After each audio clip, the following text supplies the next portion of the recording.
Hi, my name is Brandt. I'm here on the backside of the North Range, Jupiter Hills.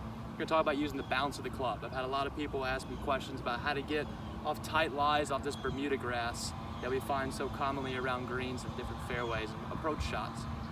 First thing that we have to make sure we understand is what the bounce actually is. A lot of people talk about using the bounce, but not a lot of us necessarily know how to use it, and a lot of us have trouble identifying where it actually is on the wedge.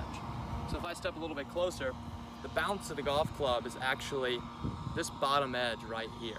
We see on every single wedge that it gives us the loft, 58 degrees is mine, and then it gives us the bounce, which is 10 degrees for me. So that is telling me that I have 10 degrees of bounce in relation to the face angle here. So in order for me to use this bottom edge, this bounce right here, I have to set it up in a position that it's engaging the bounce. So anytime that I have set to a shot and my shaft is completely neutral and vertical, if I push the handle forward, I am delofting the golf club. If I'm delofting the golf club, I'm obviously going to hit lower shots, but I'm also introducing this leading edge. And that's the last thing that we want to do on these tight lies, because how many times have we chunked a wedge shot from 50 yards out and the ball goes 2 feet in front of us? It's a very humbling shot. So the first thing I want to do is engage the bounce, and we want to add loft to the club. Now there's two ways to add loft to the club, is that I can either one, open up the face, which most of us know how to do, but two, as simple as it sounds, I can also go from a neutral shaft angle and I can put the shaft back, which is engaging the loft and engaging the bounce. So I'm adding loft to the club just by putting the handle back. I'm also engaging the bounce. But two, and what my favorite part is that I'm keeping the face square in relation to my target. So I can put this as far back and add as much loft as I want, opening the face while keeping it square. So if I were to set up to a shot, if this is neutral on setup, I would put the handle slightly back, open my stance slightly just for comfort, but my face angle is square to my target and I've got the handle slightly back. That's engaging the bottom edge of this bounce, and my only job is to bottom out and hit the ground. If I'm engaging the bounce, then I can't catch the ball fat. I can hit down as far as I want, and that ball is still gonna go up in the air. I'll do a slow motion here, and you can see where this club bottoms out at, but if I hit this about a foot behind the ball, I can actually bottom out and drop kick right behind it, and I can still get that thing to go forward.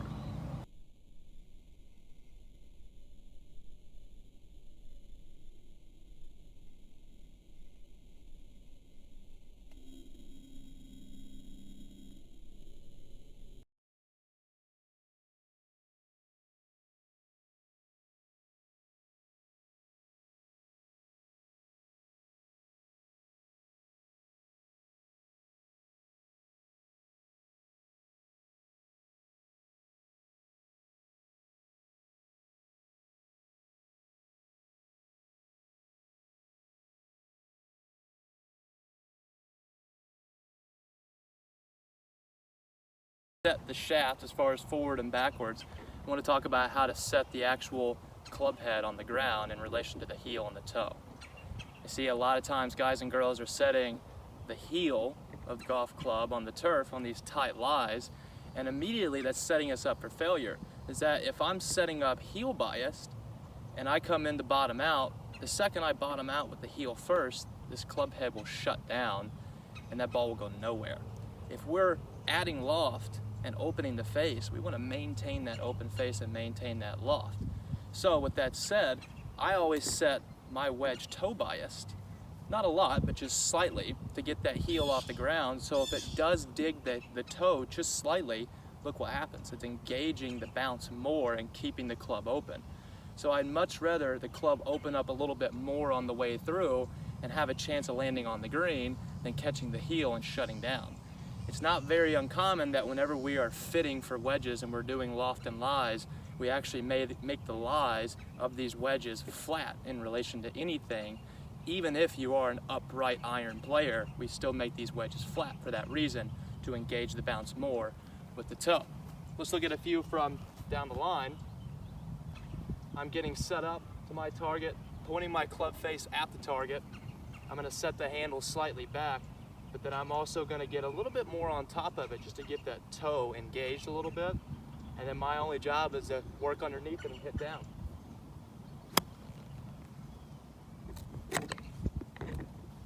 Knowing that I have the bounce on my side and the bounce is my friend, I should never be afraid of bottoming out and going after the turf.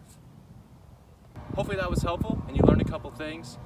It's always important to know what equipment that we have, know what the specs are on it, but especially too is how to use those things to our advantage. Lowering scores around the golf course can be hard sometimes, but it's very simple from a standpoint of just knowing how to set up to a shot and the fundamentals that surround it from before we even take the club away. So putting ourselves in the greatest scenario possible to succeed is our #1 goal before we even take the club away. If you'd like more help with explanation of your wedges and the equipment that you're using, myself, Dell, and Judy, the instructional staff, Tanner and Neil are always out here at the Learning Center happy to help. Any of the assistants in the golf shop, any of the professional staff, we're always happy to help. If you have any questions, come and see us, and we'll be here if you need us. Thank you very much.